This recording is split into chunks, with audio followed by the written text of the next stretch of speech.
이 시간 본문의 말씀 중심에서 소망의 노래라는 제목으로 함께 은혜 받고자 합니다.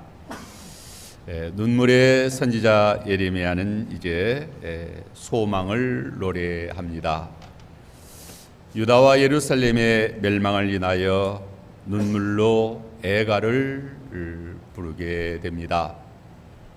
처녀딸 시온의 항폐함을 눈물로 노래합니다. 예레미야가 1장 1절에 보면 슬프다 이 성이여 전에는 사람들이 많더니 이제는 어찌 그리 적막하게 앉았는고 전에는 열국 중에 크던 자가 이제는 가부같이 되었고 전에는 열방 중에 공주였던 자가 이제는 강제 노동을 하는 자가 되었다라고 애가를 부릅니다.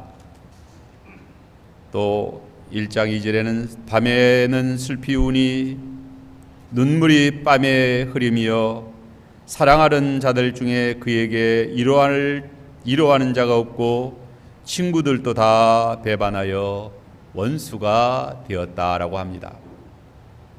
3절에는 유다는 환난과 많은 고난 가운데 사로잡혀 갔도다.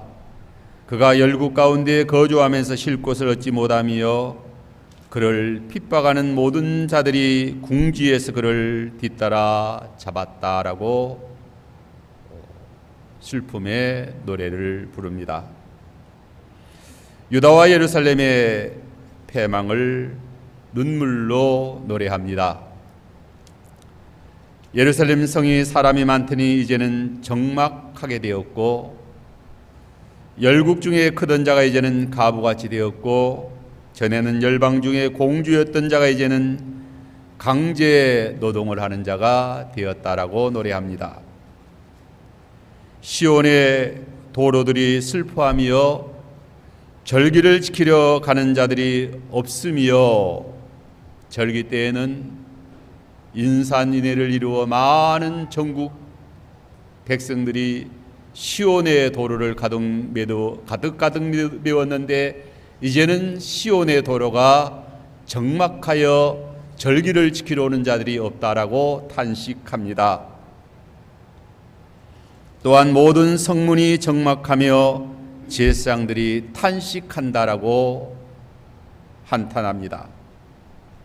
대적들이 보물을 다 빼앗아가고 성전과 왕궁과 기인들의 집이 불사름을 당하였고 성은 무너뜨림을 당하였고 왕과 고관들과 군인들과 백성들이 죽임을 당하였고 포로로 다 잡혀갔다라고 눈물로 슬퍼하며 애가를 부릅니다. 예레미야가 1장 16절에는 이로 말미암아 내가 우니 내 눈에 눈물이 물같이 흘러내리며 나를 위하여 내 생명을 회복시켜 줄 자가 멀리 떠났음이로다. 원수들이 이김에 내 자녀들은 외롭다라고 한탄합니다. 예레미야가 2장 11절에는 내 눈이 눈물에 상하며 내 창자가 끊어지고 내 간이 쏟아졌으니 이는 딸 내 백성이 패망하여 어린 자녀와 젖 먹는 아이들이 성읍 길거리에서 기절함이라고 말합니다. 예레미야 선지자는 예레미야 애가 1장과 2장 그리고 3장 18절까지 유다와 예루살렘의 참상을 들어 슬픔의 노래를 부릅니다. 하지만 유다와 예루살렘은 그 멸망의 슬픔으로 끝나버릴 자들이 아니라는 것입니다. 하나님의 택한 백성들에게는 이제 소망이 있다라고 소망의 노래를 부릅니다. 예레미야 선지자는 애가만 부르는 것으로 그 마지막을 어두움과 절망으로 장식하지 아니하고 소망의 노래를 부릅니다. 하나님의 구원을 바라는 자들에게는 소망이 있음을 노래합니다. 애가는 슬픔의 노래, 눈물의 노래입니다. 우리가 에레미야 선지자를 가리켜서 눈물의 선지자라고 말합니다. 유다와 예루살렘의 멸망을 눈물로 노래하는 에레미야는 이제 하나님의 구원을 바라는 자들에겐 소망이 있음을 또한 노래합니다. 이 시간 어떤 자들에게 어떠한 소망이 있음을 노래하였는가를 상고함으로 함께 은혜 받고자 합니다. 첫째로 고난이 오히려 소망이 된다라고 노래합니다. 예레미야 선지자는 그 막심한 고난이 오히려 소망이 된다라고 노래합니다.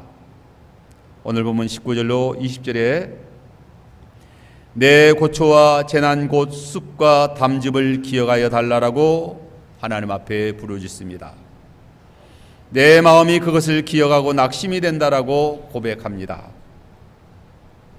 내 고초와 재난 곧 쑥과 담즙을 기억하셔서 내 마음이 그것을 기억하고 내가 낙심이 되오나 그러나 그 고초와 고난을 내 마음에 담아두었더니 그것이 오히려 나의 소망이 되었다라고 노래합니다. 21절에 이것을 내가 내 마음에 담아두었더니 그것이 오히려 나의 소망이 되었다라고 말합니다. 예레미야 선지자는 고난이 오히려 소망이 된다라고 노래합니다. 고초와 재난은 쑥과 담즙과 같이 쓰디쓰고 아프고 괴로운 것입니다. 암울하기만 한 그러한 현실인 것입니다. 어느 모로 보나 좋은 날이 전혀 오지 않을 것만 같은 그러한 현실입니다. 내 마음이 그것을 기억하고 낙심이 된다라고 말합니다. 하지만 21절에서 예레미야 선지자는 이것을 내가 내 마음에 담아두었더니 그것이 오히려 나의 소망이 되었다라고 노래합니다. 고난을 마음에 담아두어야 소망이 된다라고 말합니다. 이것을 내 마음에 담아두었다는 것은 고난을 마음에 담아두었다는 말입니다. 고난을 마음에 담아두었더니 오히려 그 고난이 나의 소망이 되었다라고 노래합니다. 고난을 내 마음에 담아두었다는 것은 고난의 의미를 깊이 생각하고 또 헛되이 그 고난을 받지 아니함을 가리키는 것입니다. 고난의 잔을 의미 없이 마시지 아니하였다는 것을 말합니다. 고난을 마음에 담아 놓고 생각하고 또 생각하게 된 것을 말합니다. 우리 인생들이 고난을 당할 때 그 고난을 마음에 담아두고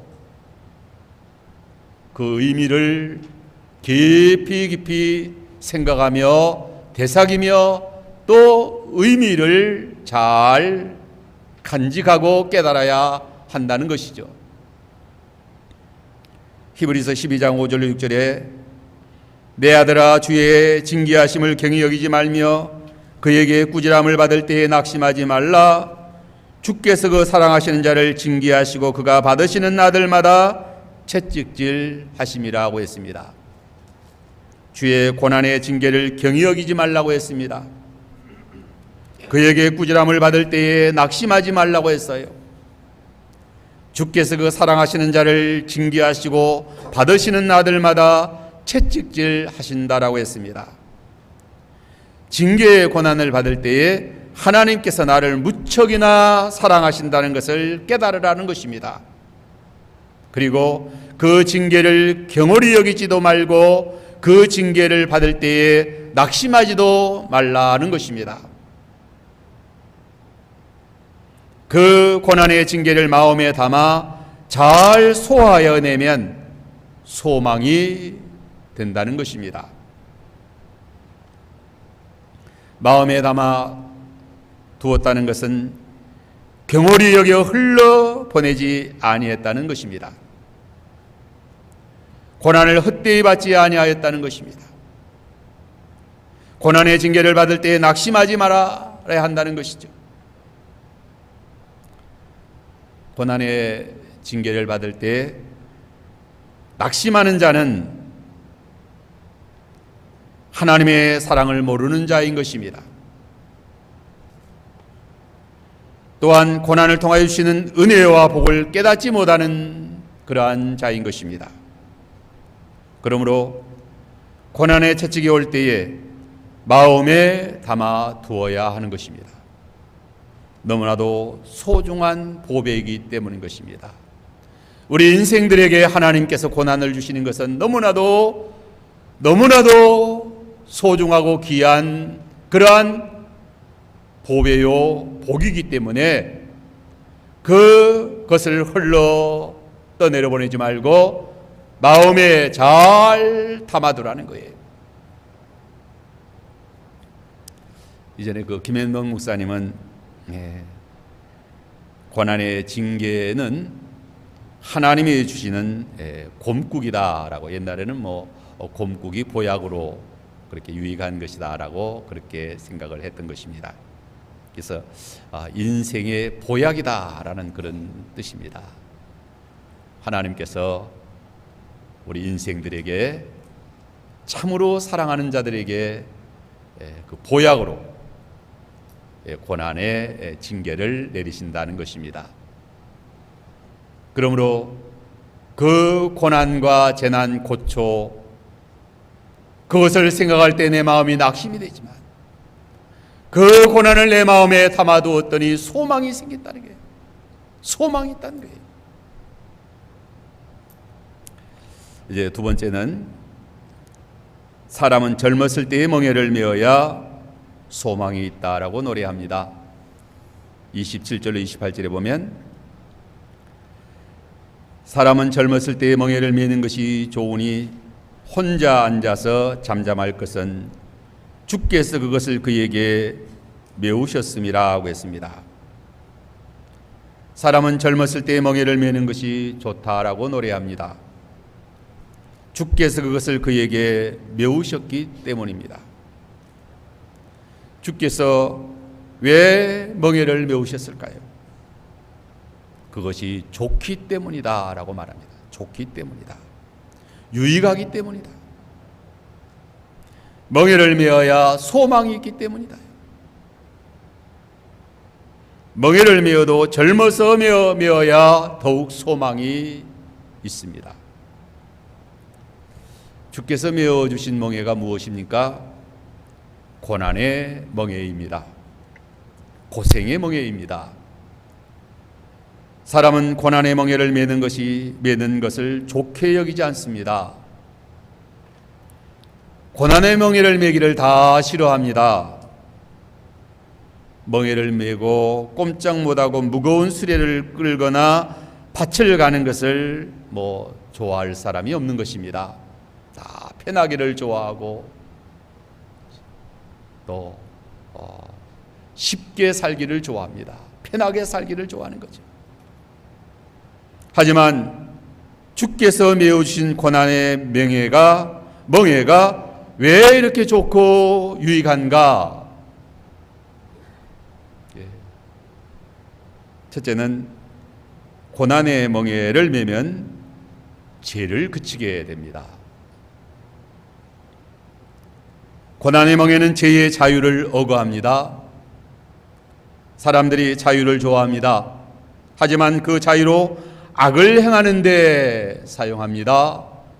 사람에게 자유가 주어지면 그 자유로 의롭게 선하게 바르게 참으로 진리 안에서 정직하게 이렇게 그 자유를 사용하면 얼마나 좋습니까?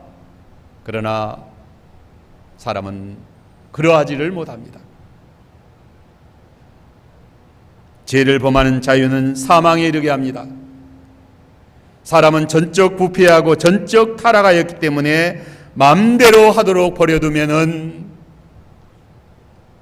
사람들이 잘못 살게 된다는 거죠.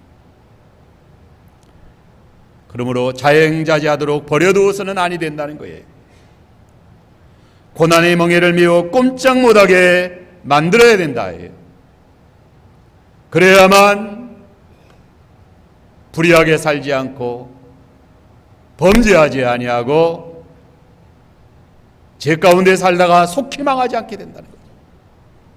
그래서 하나님께서 타락한 범죄한 아담과 하와에게 주신 선물이 노동의 선물입니다.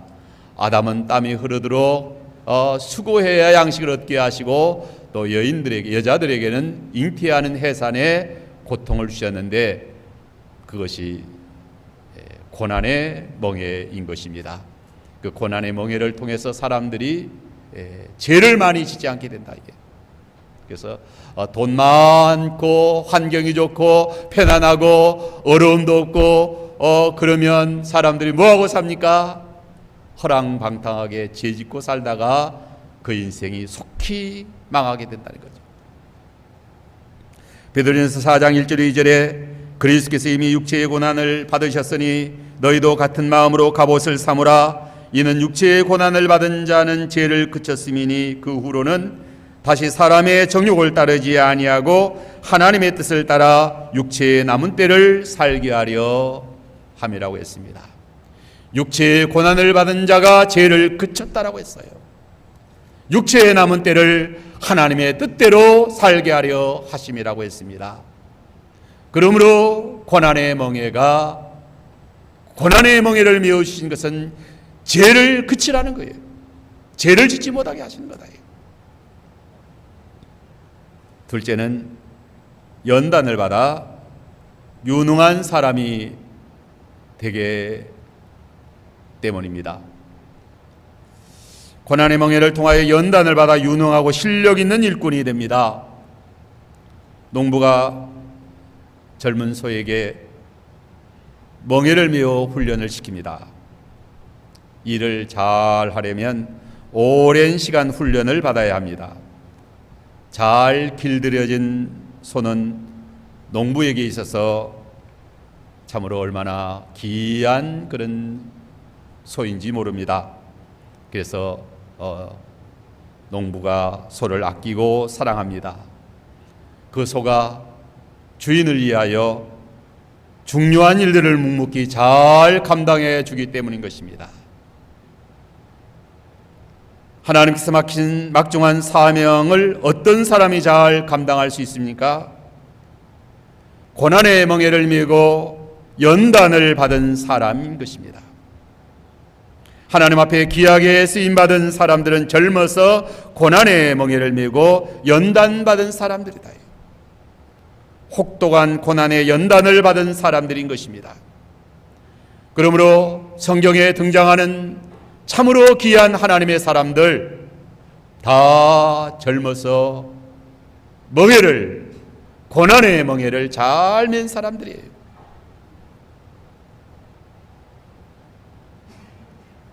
하나님께서 우리를 주와 복음과 몸된 교회를 위하여 귀하게 쓰시려고 고난의 멍에를 메워 단련시킵니다. 연단시키십니다.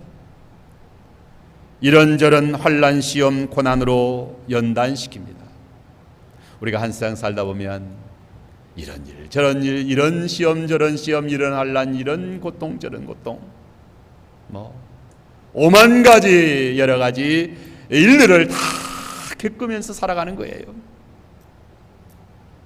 젊어서도 사선을 넘는 그러한 죽음의 멍에를 메기도 하고 또 살다 보면 물질적인 면, 인간관계에 있어서 또 여러 면에 우리가 고난을 당하게 됩니다. 그러한 과정에서 연단받게 되고 훈련받게 되고 실력 있는, 능력 있는, 지혜 있는 그러한 하나님의 사람으로 만들어지고 세워지게 되는 것입니다. 하나님께서 고난의 멍에를 메우실 때 잘 메어야 합니다. 고난의 멍에를 잘 메는 방법으로 오늘 본문에는 혼자 앉아서 잠잠하라고 했습니다. 혼자 앉아서 잠잠하라는 것은 주께서 메어주신 멍에인 줄 알고 잘 감당하라는 것입니다. 누구 때문에 내가 이렇게 억울하게 고난당하고 있다라고 생각해서는 안 된다는 거예요. 주께서 나에게 메으신 고난의 멍에다.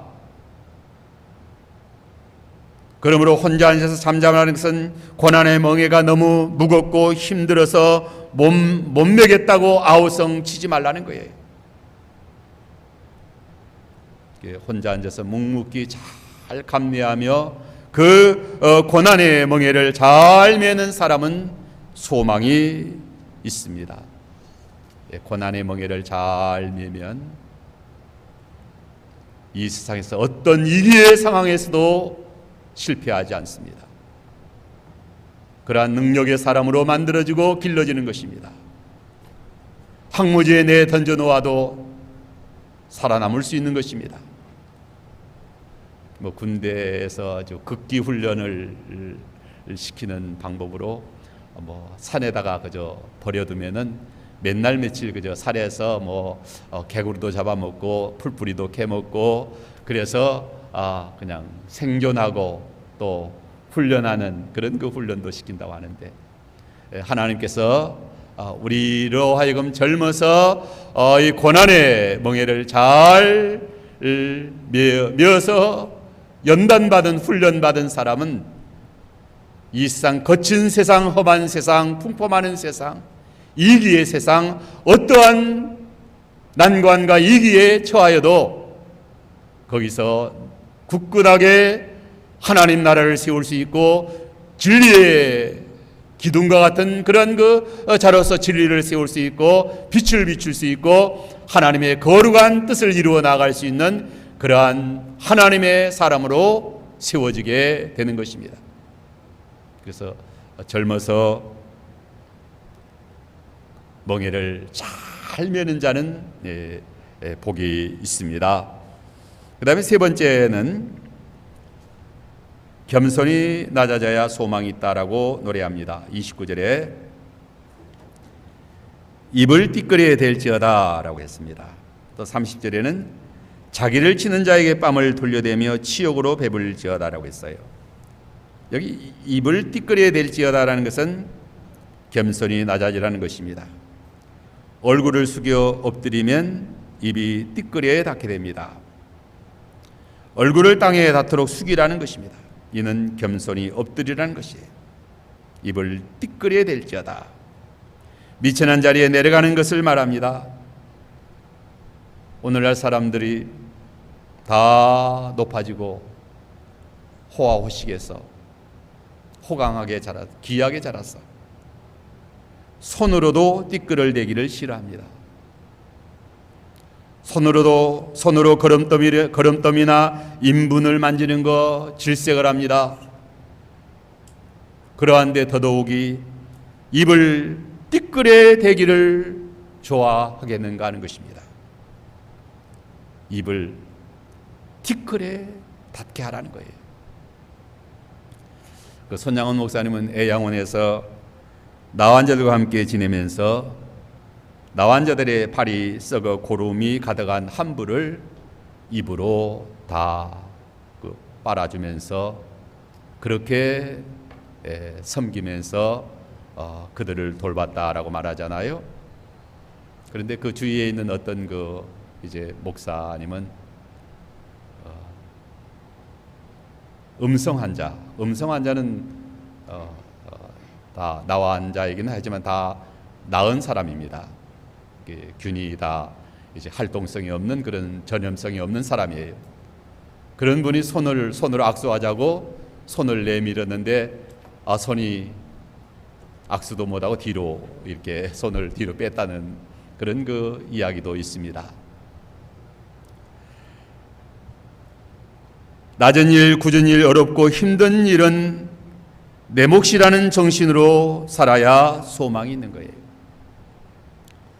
낮은 일, 굳은 일, 어렵고 힘든 일도 감당할 수 있는 사람은 소망이 있습니다. 어떠한 행편에 처하여도 살아남을 수가 있어요. 위기에 처하였을 때 입을 티끌에 댈 수 있는 사람은 능히 감당해낼 수 있습니다. 30절에 자기를 치는 자에게 뺨을 돌려대며 치욕으로 배불릴지어다. 수욕을 달게 받으라는 것입니다. 멸시와 천대를 잘 받으라는 것입니다. 왼뺨을 치면 오른뺨을 돌려대라고 예수께서 말씀하셨습니다. 인격적 모독을 잘 감내하라는 것입니다. 우리가 인간관계에서 실패하는 것은 다른 사람이 나에 대해서 왜 이렇게 부당하게 대화하느냐 이거예요. 그래서 자존심 상해서 못 살겠다 이게. 네? 오늘날 뭐 직장 생활에 있어도 사회 생활에 있어도 왜 사람들이 나에게 이렇게 부당한 대우를 하느냐? 그래서 실패합니다. 욕하면 먹고 때리면 맞으라는 거예요. 내가 누구인데 싫은 소리 털끝만큼도 듣기 싫어한다 이거예요.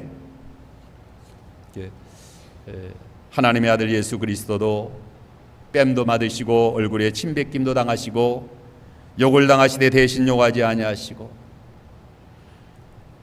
그러한 그 예수님을 본받아서 우리가 허물 많고 미천한 나 같은 죄인인데 수욕으로 배부를지어다. 수욕을 잘 받아 먹으라는 거예요. 네. 욕하면 욕 잘 받으라는 거예요. 멸시하면 멸시 잘 받으면 되는 거예요. 네. 뺨을 치면은 잘 맞으라는 거예요. 그러면 소망이 있어요. 그렇지 않은 사람은 소망이 없어요. 이 세상이 어떤 세상인데, 이 세상에 악한 사람들이 많은 세상인데, 악한 사람들이 우글우글한 세상인데, 그러한 세상 사람들이 자기에게 잘해줄 것이라고 생각하는 사람 얼마나 착각 가운데 사는 사람인지 몰라요. 어리석은 사람이다. 그렇지 않습니다. 이 세상 악한 사람들이 얼마든지 나를 짓밟고 또 뺨을 때리고 또 나를 멸시하고 함정에 빠뜨리고 뭐 그러한 세상이다. 그러한 것을 잘 감내하라는 거예요. 그러면 소망이 있습니다. 거꾸러지지 않는 거예요. 승리하게 되는 거죠. 이제 네 번째로 고난당하는 자에게 소망이 있는 이유를 예레미야 선지자는 노래합니다. 첫째로 고난당하는 자를 주께서 영원히 버리지 아니할 것이기 때문이라고 했습니다. 31절에 이는 주께서 영원히 버리지 아니하실 것임이며 주께서 고난당하는 자를 영원토록 버리지 아니할 것이라고 했습니다. 우리의 유익을 위하여 잠깐 고난당하게 하십니다. 잠깐 동안 버리셔요. 하지만 영원토록 버리지 아니하시는 하나님이십니다. 하나님께서 우리를 영원토록 버리신다고 하면 우리에게 무슨 소망이 있겠어요? 하나님 우리를 끝까지 버리신다고 하면 우리 인생들에게 무슨 소망이 있겠는가 말이에요. 그러나 이는 주께서 영원히 버리지 아니할 것임인 것입니다. 때로는 우리가 부르짖어도 도움을 구하여도 기도해도 응답지 아니하는 것 같은 때가 있습니다. 나의 사정을 몰라주시고 원통한 일을 수리하여 주시지 아니하는 것만 같은 때도 있습니다. 그러나 우리는 분명히 알아야 됩니다. 주께서 사랑하시는 택한 백성은 영원히 버리지 아니하신다는 것입니다. 주께서 영원히 버리지 아니하시기 때문에 소망이 있다는 거예요. 예수 그리스도의 구속의 은혜를 받은 자, 하나님의 택한 자, 성령으로 그 심령의 은혜가 부어진 자, 그러한 자는 하나님께서 버리지 아니하신다. 영원히 버리지 않는다. 이러한 확신이 있을 때 우리에게는 소망이 있다. 지금 현재 상황으로 보면 이제 실패했다, 이젠 버림당한 것 같다, 왜 이렇게 어려운 가운데 또 힘든 가운데 나의 사정을 이렇게 하나님이 몰라주시고 방치해 두시는가, 너무 어렵고 힘들고 죽을 지경인데, 아픈데 고통스러운데, 이제 사망의 덫이 나를 덮어오는데 이제 희망이 없다라고 그렇게 절망, 낙심, 그런 상황이 온다 할지라도 여호와 하나님께서 우리를 영원히 버리지 아니하신다. 둘째는 고난당하는 자들에게 소망이 있는 이유입니다. 고난당하는 자를 풍부한 인자하심을 따라 긍휼히 여기실 것이기 때문입니다. 32절에 보면 그가 비록 근심하게 하시나 그의 풍부한 인자하심에 따라 긍휼히 여기실 것입니다. 하나님께서 비록 근심하게 하시나 그의 풍부한 인자하심을 따라 긍휼히 여기실 것이다 라고 했습니다. 하나님께서 사람이 지은 죄를 회개시키기 위하여 고난으로 징계하시며 근심하게 하십니다. 하나님께서 고난으로 징계하시고 근심하게 하시는 목적은 회개하게 하기 위해서입니다. 회개시키기 위하여 이렇게 징계하시고 근심하게 하시지만 마침내 하나님께서는 복 주신다. 22절에 보면 여호와의 인자와 긍휼이 무궁하심으로 우리가 진멸되지 아니함이니이다 라고 했습니다. 하나님께서 우리의 죄를 회개시키기 위하여 고초와 고난을 주십니다.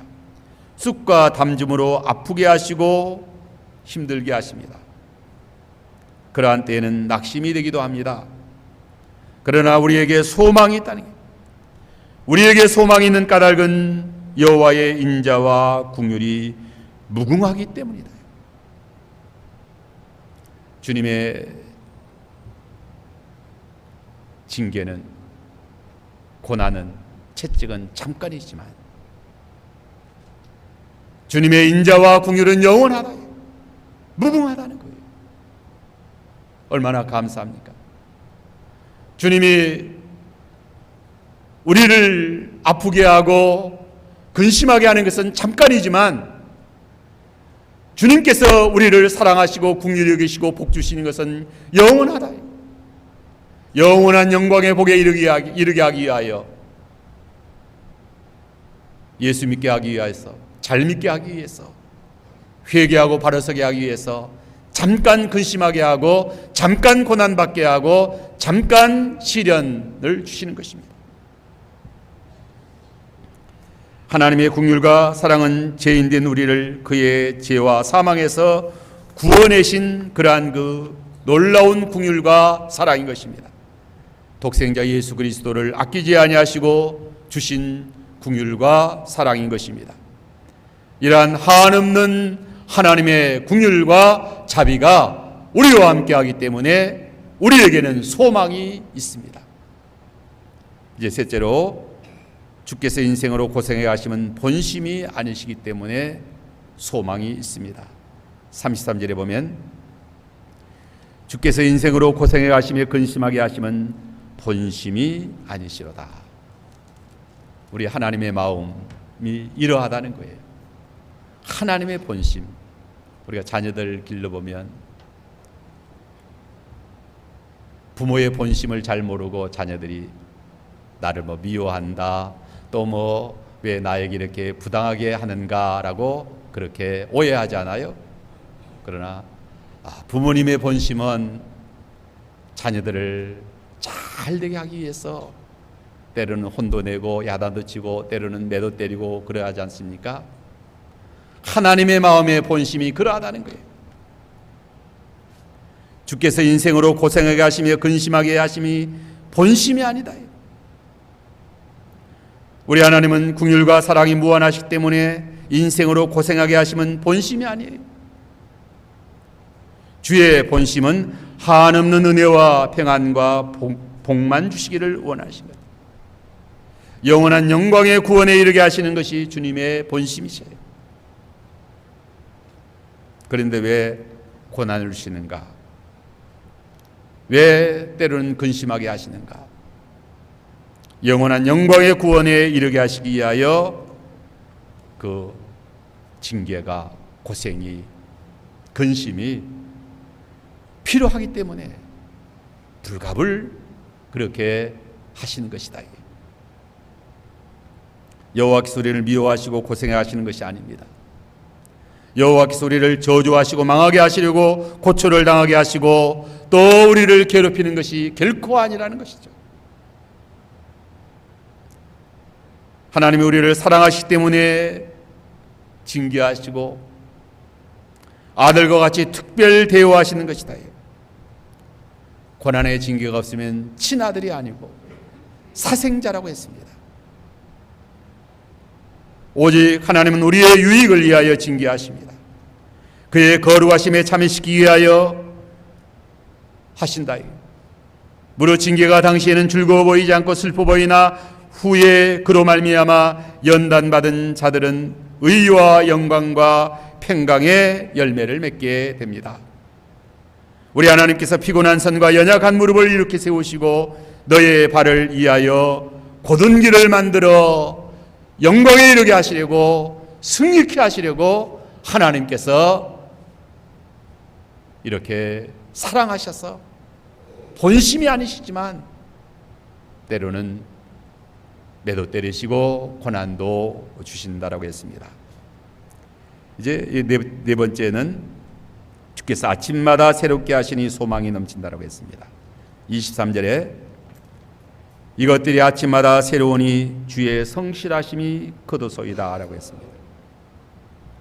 우리 하나님께서는 하룻밤도 하루아침도 그냥 지내 보내지 아니하십니다. 주의 성실하심이 크시기 때문에 아침마다 새로운 은혜와 복을 준비하여 주시고 아침마다 새로우니 주의 성실하심이 거두소이다. 참 얼마나 감사한지 알 수 없다. 주께서 아침마다 새로운 은혜와 복을 주시는 방편으로 때로는 고초와 고난을 준비하여 주신다.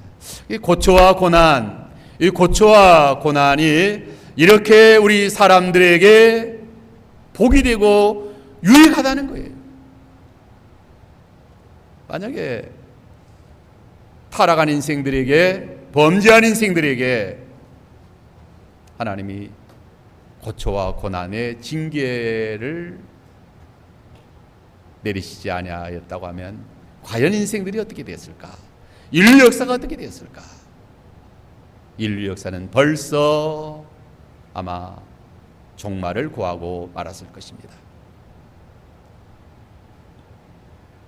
욥기 7장 18절 19절에 보면 아침마다 권징하시며 시간마다 연단하시나이까 주께서 내게서 눈을 돌이키지 아니하시며 내가 침을 삼킬 동안도 나를 놓지 아니하시기를 어느 때까지 하시나이까. 하나님께서 욥을 얼마나 사랑하셨던지 아침마다 권징하시며 시간마다 연단하시는 거예요. 주께서 내게서 눈을 돌이키지 아니하시고 내가 침을 삼킬 동안도 나를 방치해 놓지 아니하시고 한순간도 내버려 두지 아니하시고 때로는 권징하시고 때로는 채찍질하시고 때로는 아프게 하시고 그래서 하나님께서 바로 세운다.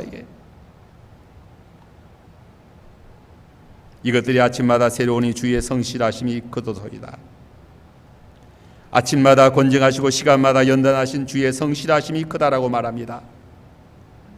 우리를 연단하여 정금 같은 보배로운 사람을 만들기 위하여 쉬지 아니하시고 아침마다 새롭게 주님이 성실하게 우리를 권징하시고 통치하신다. 그래서 욥기 23장 10절에 보면 내가 가는 길을 그가 아시나니 그가 나를 연단하신 후에는 내가 순금과 같이 나오리라고 했습니다. 하나님께 사랑하는 성도들을 순금과 같이 만들기 위하여 아침마다 새로이 권징하시고 연단하신다. 순금을 만들려면 반드시 많은 연단의 과정이 반드시 필요합니다. 그래서 하나님께서 은혜의 방편으로 말씀과 성령입니다. 하나님께서 우리에게 은혜 주시는 그 은혜의 방편으로 하나님의 말씀 특별 계시와 성령과 기도, 이런 면이 하나님의 특별한 은혜를 부어주시는 방편입니다. 또 한 가지 방편은 고난인 것입니다. 고난을 통해서 우리를 연단시키시고 우리를 훈련시키시고 죄를 다 불순물을 제거케 하시고, 불시험 당할 때마다 죄가 빠져나갑니다. 가치 없는 것은 끊어버리게 되는 거죠. 그리고 순금과 같은, 정금과 같은 그러한 귀한 인격의 사람으로 만들어지게 되는 것입니다. 이제 마지막으로 여호와는 우리의 기업이시니 소망이 크고 넘친다라고 노래합니다. 24절에 내 심령에 이르기를 여호와는 나의 기업이시니 그러므로 내가 그를 바라리라 라고 했습니다. 우리 성도의 소망의 근거는 곧 여호와 하나님이 우리의 기업이십니다. 성도는 여호와가 우리의 기업이신 것을 생각할 때 소망이 크고 넘칩니다. 예레미야 선지자는 내 심령에 이르기를 여호와는 나의 기업이시니 내가 여호와를 바라리라 라고 고백합니다. 우리도 예레미야 선지자와 같이 고백할 수 있어야 합니다. 내 심령에 이르기를 여호와는 나의 기업이시니 내가 여호와를 바라리다. 여호와를 기업으로 모시고 사는 자는 참으로 부유한 자입니다. 아무것도 없는 자 같으나 모든 것을 다 가진 자인 것입니다. 언제나 모자람이 없는 부유한 삶을 살게 됩니다. 여호와의 곳간에서 언제나 직접 하나님이 공급해 주시는 것입니다.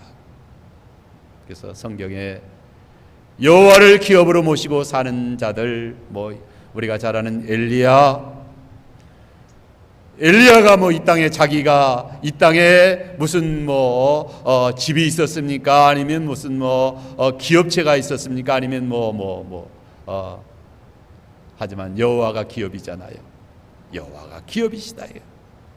여호와 하나님이 기업이시기 때문에 까마귀를 통해서 또 사르밧 가부의 밀가루통을 통해서 하나님께서 역사하셔서 이스라엘 백성들에게 광야의 만나를 가르치고 그리스도 반석에서 생수가 솟아나게 하시고, 여호와가 기업인 사람은 언제나 모자람이 없고 부족함이 없는 그런 풍요로운 복된 삶을 살게 되는 것입니다.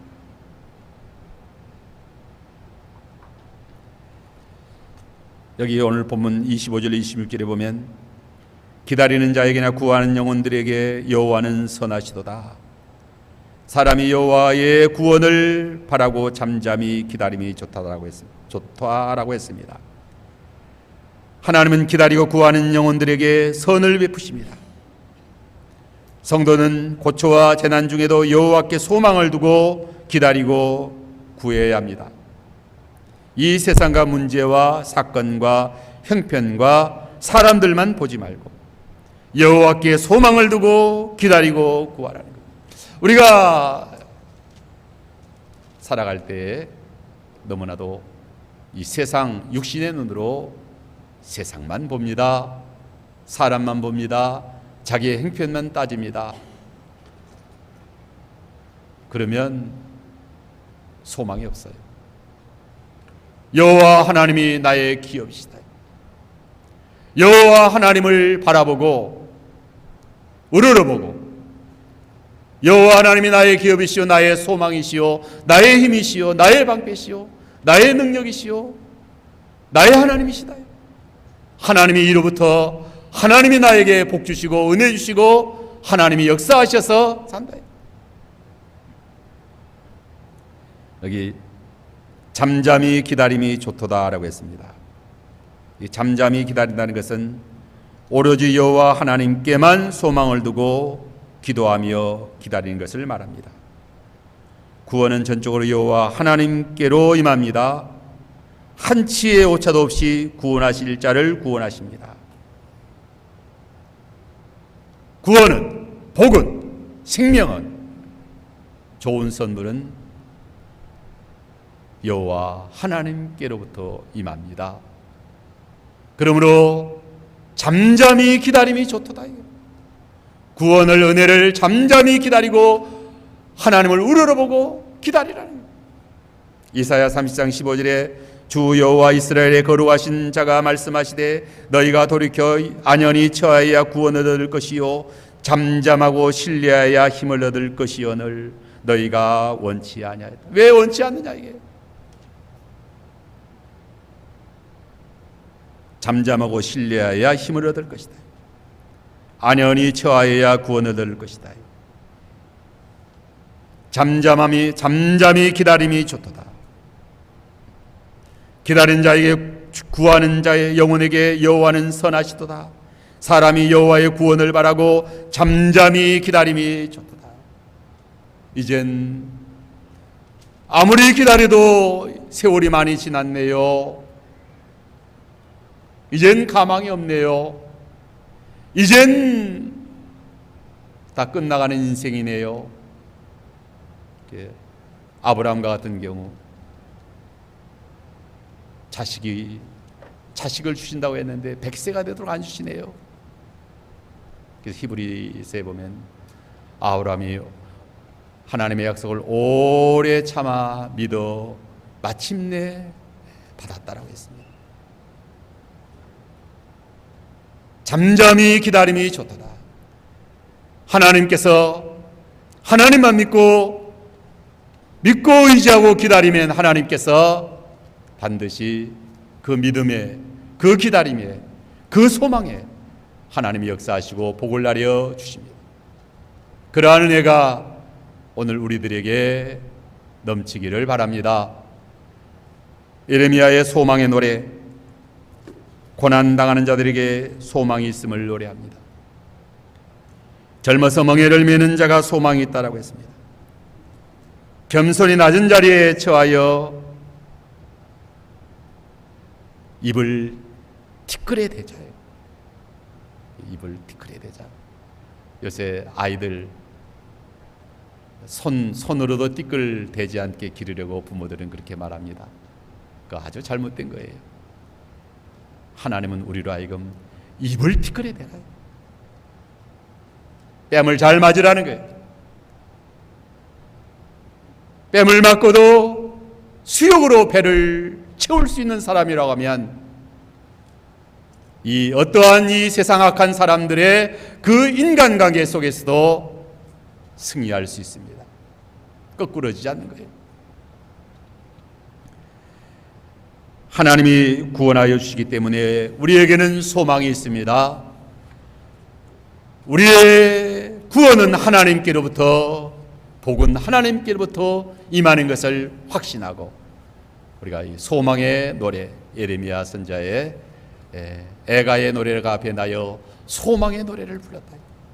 우리가 소망의 노래를 부르는 이러한 믿음의 신앙생활 잘하도록 해야 되겠습니다.